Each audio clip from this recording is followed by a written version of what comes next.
ډیر مسلمانان د قرضونو نه په تنګ راغلي دي. قرض دی را باندې او قرض دی او قرض دی، چیرته لاړ شم؟ یو پسې منډه، بل څه پسې منډه، بل څه پسې. راځئ چې نبوي علاج په دې باب کې راواړوو. په دې باب کې یو څو دعاګانې دي. یو په هغې کې دا ده، علي رضی الله عنه ته یو کس رالی و چې ما باندې قرض دی او زه یې نشم خلاصولی.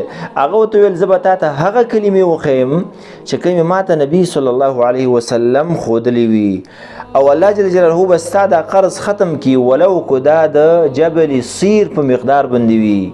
دا یو لوی غر چې د دې په مقدار باندې په تا باندې قرض وي، الله به تعالی خلاصي کی. او دعا ډېره اسانه ده، هغه دا ده: اللهم اکفني بحلالك عن حرامك واغنني بفضلك عمن سواك. یا الله پاکه ما د حرامو نه وساتي او په حلالو مې موړ کي، او په تا باندې مې د نورو خلکو نه مستغني کي، چاته مې مه مجبوره کوه.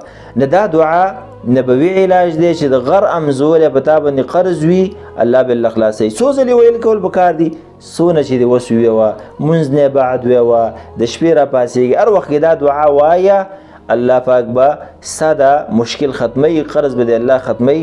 ځکه د الله پیغمبر علیه الصلاة والسلام په وعدو کې په خبرو کې دروغ نشته، او حدیث صحیح دی.